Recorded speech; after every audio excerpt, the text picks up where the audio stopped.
আমি যাকে বিয়ে করেছিলাম মানে আমার স্বামীর একটা 10 বছরের মামাতো ভাই ছিল। সেই 10 বছরের মামাতো ভাইটা আমার দিকে এক অন্যরকম দৃষ্টিতে তাকিয়ে থাকত, যেন আমার কাছে তার কিছু চাওয়া। কিন্তু একদিন হঠাৎ ছেলেটি বলল, আমাকে আপনি স্নান করিয়ে দিবেন। আমি ভাবলাম তার বয়স 10, সে নিজেই স্নান করতে পারে, কিন্তু আমাকে দিয়ে স্নান করাতে চায় কেন? ছেলেটি কান্না করে বলল, আমার মা থাকলে আমাকে ঠিকই স্নান করিয়ে দিত। তার কথা শুনে আমার কিছুটা তার প্রতি মায়া হলো। কিন্তু স্নান করাতে গিয়ে যে ঘটনাটা মাত্র 10 বছরের ছেলে আমার সাথে ঘটিয়েছিল তা শুনলে আপনার মাথা ঘুরে যাবে। তাহলে শুনুন, গল্পটি বলি। আমার নাম সবিতা, আমার স্বামীর নাম অলি। আমি কিছুদিন যাবৎ লক্ষ্য করছি, আমার রুমে প্রতি রাতে 10 বছরের একটা ছেলে আমার রুমে ঢুকে।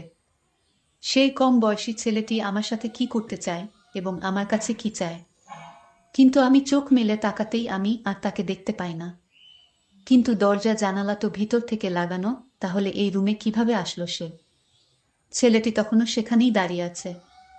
সবিতা ভাবল, কে ছোট বালকটি আমার রুমে কি করছে। সবিতা এই ভেবে তার পিছনে থাকা বেড সুইচটা অন করে এবং যেই সামনে তাকায় দেখে যে তার এখন রুম সম্পূর্ণ খালি, কেউ নেই তার রুমে। কিন্তু একটু আগেই যাকে দেখতে পেল সে কে ছিল তাহলে? ভাবতেই যেন সবিতা খুব ভয় পেয়ে যায়। তার শরীর ঘামতে থাকে। এটা এমনিতেই শীতের মৌসুম। সবিতার কপাল বেয়ে ঘাম পড়তে থাকে। সে ভাবল এটা কোনো ভূতদস্ত।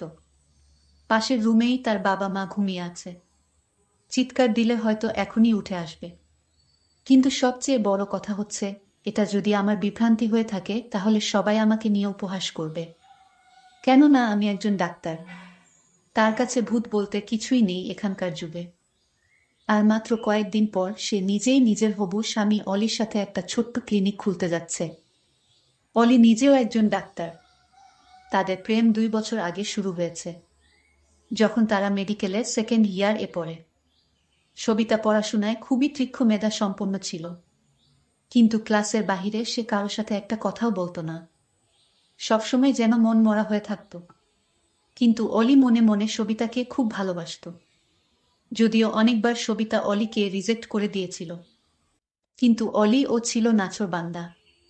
সবিতাকে ভালোই ভেসেই যাচ্ছিল। ফলশ্রুতিতে সব গল্পের শেষের মতো একসময় সবিতা অলির কাছে হেরে যায়। এদিকে বর্তমানে সবিতা রুমে কাউকে না পেয়ে কিছুটা হতভম্ব হয়ে যায়। তাই এতক্ষণ ভাবনার জগতে ডুবেছিল। তার ভাবনার বিচ্ছেদ ঘটে একটা অদ্ভুত রকমের বিড়ালের আওয়াজ। বলে রাখা ভালো, এই বিড়ালটা 10 বছরের ছেলেটি আমার রুমে বিড়াল ছেড়ে দিয়েছিল, আমাকে হয়তো ভয় দেখানোর জন্য। এর মাধ্যমে ঘাড় ঘুরিয়ে একটু নিচে তাকাতেই দেখল কালো রঙের একটা বিড়াল সবিতার দিকে তাকিয়ে আছে। সবিতা বুঝতে পারছিল কিছুটা এটা 10 বছরের ছেলের কাজ। কিন্তু কেন সে আমার সাথে এরকম ভয় দেখানোর চেষ্টা করে? অবশ্যই এর পিছনে কোনো রহস্য আছে। আমি ভয় পেয়ে গেলাম বিড়ালটি দেখে। আমি ভয় পেয়ে দৌড়ে মা বাবাকে পাওয়ায় 2 হাত দিয়ে জড়িয়ে ধরি আমি। মা কি হয়েছে জানতে চাইলে আমি সবকিছু বলি। মা বাবা দুইজনই সবিতার রুম দেখার জন্য আসে, কিন্তু তারা সেই ছেলেটি কিংবা সেই বিড়ালটি কোনোটিকে খুঁজে পায় না। জানালাও লাগানো। তাই তারা এক প্রকার নিশ্চিত হয়ে যায় যে তাদের মেয়ে দুঃস্বপ্ন দেখেছে। মা বাবা আমাকে বুঝিয়ে চলে গেল। রুমে শুধু বসে রইলাম আমি। চারদিকে আবার নিজের 2 চোখ বুলিয়ে নিল। মন দিয়ে সবকিছু দেখতে লাগলো।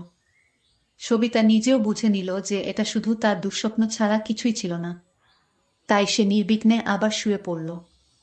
পরের দিন সকালে সবিতার ঘুম ভাঙল অলি এর ফোনে। এটা যেন এখন রুটিন হয়ে গেছে। রোজ সকালে সবিতার ঘুম ভাঙানোর দায়িত্বটা যেন অলি নিজেই নিয়েছে।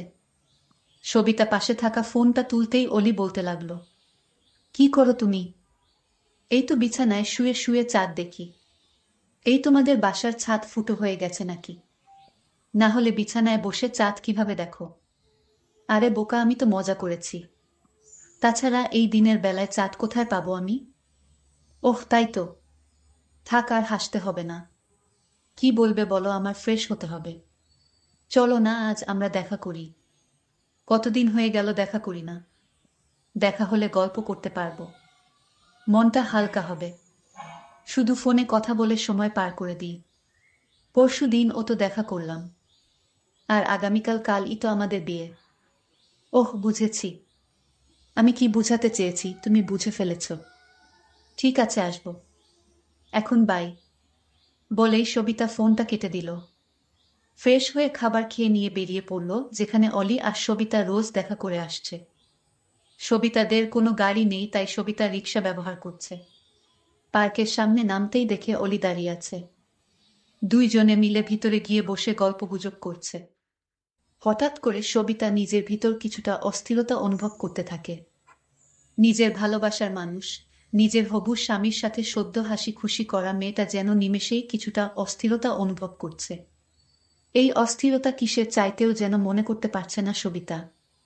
অলি সবিতার এই দিকটা খুব ভালোভাবে লক্ষ্য করল। সে কিছুই না বলে শুধু সবিতার এমন দশা দেখে যাচ্ছে। হঠাৎ একজন পথভিক্ষুক এসে অলি এর সামনে বলল, স্যার গো কয়টা টাকা দেন, আজ 2 দিন ধইরা কিছু খাই না। অলি নিজের মানিব্যাগ থেকে 100 টাকার একটা একটা নোট বের করে দেয়।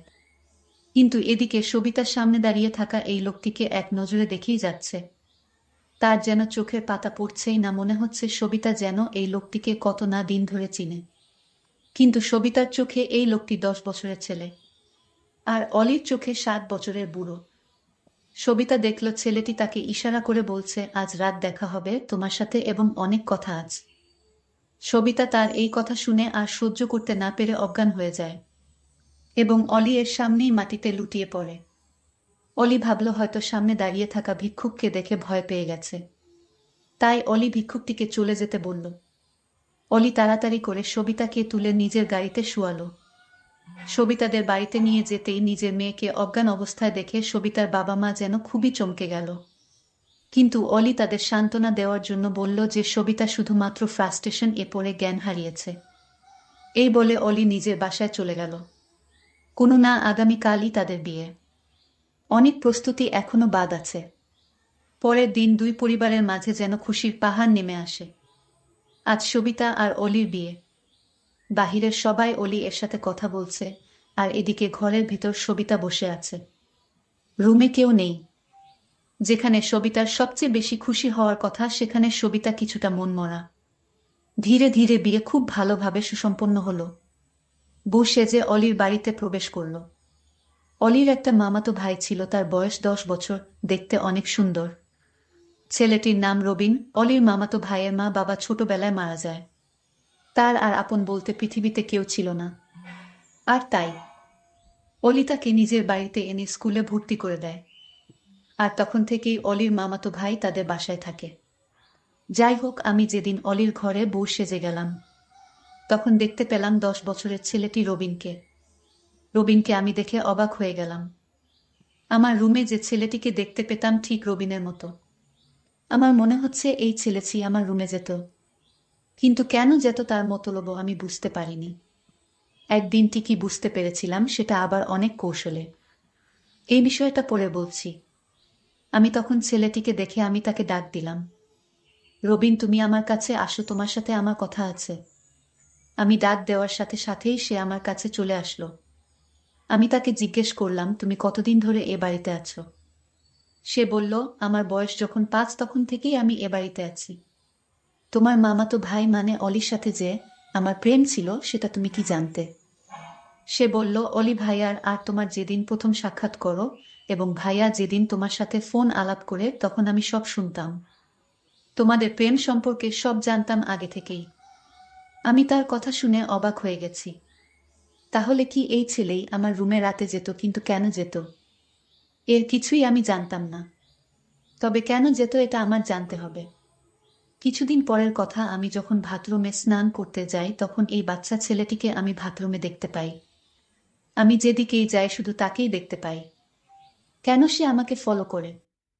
আমার কাছে কি চায়? ছেলেটি আমার দিকে বাজে দৃষ্টিতে তাকিয়ে থাকত। আমি তাকে জিজ্ঞেস করলাম, তুমি এভাবে তাকিয়ে কি দেখছ? সে বলল, আমি কিছুই দেখি না, তবে তোমার প্রতি আমার কেন এত মায়া লাগে জানি না। আমার ইচ্ছা করে 24 ঘন্টা তোমার দিকে তাকিয়ে থাকি। আমি বললাম, কি বলছো তুমি? তোমার কি মাথা ঠিক আছে? সে বলল, আমার মাথা ঠিকই ঠিক আছে, তোমার মাথায় সমস্যা আছে। আমি তার প্রতিটি কথা শুনে আমার অবাক লাগতো। সে আমার সাথে অদ্ভুত অদ্ভুত কথা বলতো, যেটা বড় মানুষও বলতে পারতো না। বিয়ের প্রায় আমাদের 6 মাস হয়ে গেল। এইদিকে আমার স্বামী আমাকে বলল, আমাদের একটা ক্লিনিক রেখেছিলাম, সেই বিষয়ে কথা বলতে বা কনফার্ম করতে তার ঢাকা যেতে হবে কিছুদিনের জন্য। পরের দিন আমার স্বামী চলে গেল ঢাকায়। আমি বাসায় একা। আমার শ্বশুর বাড়িতে ছিল শুধু। আমার শাশুড়ি মা অনেক আগেই মারা গিয়েছিল। তারপর রাতের খাবার খেয়ে আমি আমার রুমে ঘুমাতে গেলাম। রাতের মাঝামাঝি সময় আমার ঘরে আমি কারো হাঁটার শব্দ শুনতে পেলাম, এবং আমি আমার নিজের বাড়িতে যে বিড়ালটা ছিল সেই বিড়ালটা আমার রুমে দেখতে পাইলাম। আমি ভয় পেয়ে কান্না করতে লাগলাম। হঠাৎ করে দরজাটা খুলে 10 বছরের ছেলেটি আমার কাছে এসে বলল, কি হয়েছে? আপনার কোনো সমস্যা হয়েছে কি আপনার? আমি বললাম, আমাদের বাড়িতে এই বিড়ালটাকে আমি দেখতে পেতাম, কিন্তু আজ দেখি আমার বাড়িতেও এই বিড়ালটা দেখতে পেলাম। আর তাছাড়া আরও একটি কথা হলো, তোমাকে আমি বলিনি এখনো। ঠিক তোমার মতো একটা ছেলেকে দেখতে পেতাম প্রতি রাতে। আমার রুমে কিভাবে আসতো আমি জানি না। তখন সে আমাকে বলল, এটা আপনার মনের ভুল, আপনি মনে হয় দুঃস্বপ্ন দেখেছেন। আমি বললাম, না, আমি এটা বাস্তবে দেখেছি। সে আমার কথা কিছুতেই বিশ্বাস করলো না। এরপরের দিন আমি স্নান করতে গেলাম, তখন ছেলেটি আমাকে বলল, আমার একটা কথা লাগবে। আমি বললাম, কি কথা? সে বলল, আমার মা আমাকে গোসল করিয়ে দিত, নিজ হাতে খেয়ে দিত। আমি আজ 4 বছর যাবৎ সেই স্নেহ থেকে বঞ্চিত। তাই যদি আপনি কিছু মনে না করলে আমাকে আপনি স্নান করিয়ে দিবেন এবং নিজ হাতে ভাতও খাওয়াইয়া দিবেন। আমি তার কথা শুনে অবাক হয়ে গেছি। আমি তখন তাকে সান্ত্বনা দিয়ে বললাম, আরে বোকা, তখন তো তুমি ছোট ছিলে, আর এখন তো তুমি বড় হয়েছ। এখন তুমি নিজে নিজে স্নান করতে শিখেছ, নিজ হাতে খাইতে শিখেছ। এখন তো তুমি বড় হয়েছ। আমার কাছে তার এই চাওয়াটা আমার কাছে যেন অদ্ভুত লাগলো। সে নিজেই পারে স্নান করতে, কিন্তু আমাকে বলছে স্নান করিয়ে দিতে। সে বলল, কোনো কিছু বলছো না যে আমি তাকে বলেছিলাম? আমি বলেছিলাম, তুমি আমার ছেলে না, আর তাই আমি তোমাকে স্নান করিয়ে দিতে পারবো না। হঠাৎ লক্ষ্য করলাম ছেলেটির চোখ দিয়ে পানি জল জল করে পড়ছে, কান্না করছে, আর আমাকে বলতে লাগলো, বড়দের কাছ থেকে শুনেছি ভাবি হচ্ছে মায়ের সমতুল্য। তাহলে তুমি আমাকে কেন স্নান করাতে পারবে না আর নিজ হাতে ভাত খাওয়াতে পারবে না? আমি তার কথা শুনে বারবার অবাক হচ্ছি। বলে কি ছেলেটা? আমি তাকে বলছি, ঠিক আছে, আমি তোমার সব কথা শুনব। তার আগে তোমার এক সত্যি কথা বলতে হবে। সে বলল, আমি কোনোদিন কারো সাথে মিথ্যা কথা বলিনি আর বলবো না। আপনি বলেন, কি বলবেন? তখন আমি তাকে জিজ্ঞেস করেছিলাম, আমার বাড়িতে রাতে তুমি কি আমার ঘরে এই বিড়ালটি ছেড়ে দিতে এবং তুমি কি আমার রুমে যেতে? তখন সে বলল, আমিই যেতাম। তার এই কথাটা শোনার পর আমার সারা শরীর ভয়ে কাঁপতে লাগলো। মাত্র 10 বছরের ছেলেটি কিভাবে আমার রুমে গেল? আমি তাকে আবার জিজ্ঞেস করলাম, কেন যেতে আমাদের বাড়িতে? তখন সে বলল, আগে আমাকে স্নান করিয়ে দাও, তারপর বলছি। তার আগে আমি কিছুই বলবো না। তার একটাই কথা, তাকে স্নান করিয়ে দিতে হবে। আমি তাকে সন্দেহ করতে লাগলাম আর ভয়ও করতাম, কারণ তার যে কোনো উদ্দেশ্য আছে। আমি মনে মনে একটা সিদ্ধান্ত নিলাম তাকে পরীক্ষা করার জন্য। আমি তার মনের উদ্দেশ্যটা জানার জন্য আমি তাকে স্নান করাতে রাজি হলাম। আমি তাকে স্নান করাতে নিয়ে গেলাম। স্নান করার সময় সে কান্না করতে লাগলো আর বলতে লাগলো, আমার মা বেঁচে থাকলে হয়তো তোমার মতো এভাবেই স্নান করিয়ে দিত। 10 বছরের সেই ছেলের কথা শুনে আমি অবাক হতাম। ঠিক আছে, আজ তো তোমায় স্নান করিয়ে দিলাম, তোমার কথা রাখলাম। এখন বলো, এই বিড়াল এবং আমার ঘরে তুমি কিভাবে যেতে? তখন সে যে কথাটা বলল তা শুনে আমার মনে হলো আমার দম বন্ধ হয়ে আসছে। সে বলল, আমার মা মারা যাওয়ার পর আমি আমার মায়ের জন্য কান্না করতাম। আমি আমার মাকে কিছুতেই ভুলতে পারতাম না। আমার মায়ের মুখখানা সবসময় চোখে ভেসে উঠত। আমার রাতে ঘুম আসতো না। আমি মামার কোনো কথা শুনতাম না। আমি এদিক সেদিক চলে যেতাম। তখন মামা আমাকে একজন সাধু বাবার কাছে নিয়ে চলে। সাধু বাবা আমায় দেখে বলল, এই ছেলে তার মায়ের জন্য পাগল। সে যদি তার মাকে দেখতে না পায় তাহলে কিছুদিনের ভিতরে পাগল হয়ে যাবে। মামা বলল, তাহলে এখন উপায় কি? সাধু বাবা তখন বলল, ওকে আমি একটা পোষা বিড়াল দিব, আর এই বিড়ালটি যার ঘরে থাকবে সেই ঘরে অবিবাহিত মেয়েটিকে সে তার মায়ের মতো দেখতে পাবে। সাধু বাবা তখন আমার মামাকে এই বিড়ালটি দিল এবং বলল যে এই বিড়ালটি যার বাড়িতে রাখবে সেখানেই তার মাকে দেখতে পাবে। মামা তখন এই বিড়ালটি দিয়ে আমায় বলল, আমার সন্তান মানে আমার মামাতো ভাই, যাকে বিয়ে করব তার বাড়িতে রেখে আসো। আমি তাই করলাম। এরপর থেকে আপনারা দেখতে মায়ের মতো লাগে। তাই আপনাকে দেখার জন্য আপনার রুমে যেতাম, কারণ আপনি তখন আমার চোখে মায়ের মতো হয়ে গিয়েছিলেন। তাই আপনার মায়া আমি কিছুতেই ভুলতে পারিনি। আর মায়ের কিছুটা অভাব পূরণ করার জন্য আমার মামাতো ভাই আপনাকে বিয়ে করে। কারণ গুণী লোকেরা বলতো ভাবি মায়ের মতোই হয়। আর তাই আপনাকে এ বাড়িতে বিয়ে করে আনা হয়েছে। হয়তো এই সম্পূর্ণ প্ল্যান মামার ছিল, শুধু আমাকে ভালো রাখার জন্য। আমি তার কথা শুনে অবাক হয়ে গেলাম এবং তাকে আমি মায়ের মতো স্নেহ করা শুরু করলাম। বন্ধুরা, গল্পটি কেমন লাগলো তা কমেন্ট করে জানাতে ভুলবেন না। সবাই ভালো থাকবেন। ধন্যবাদ।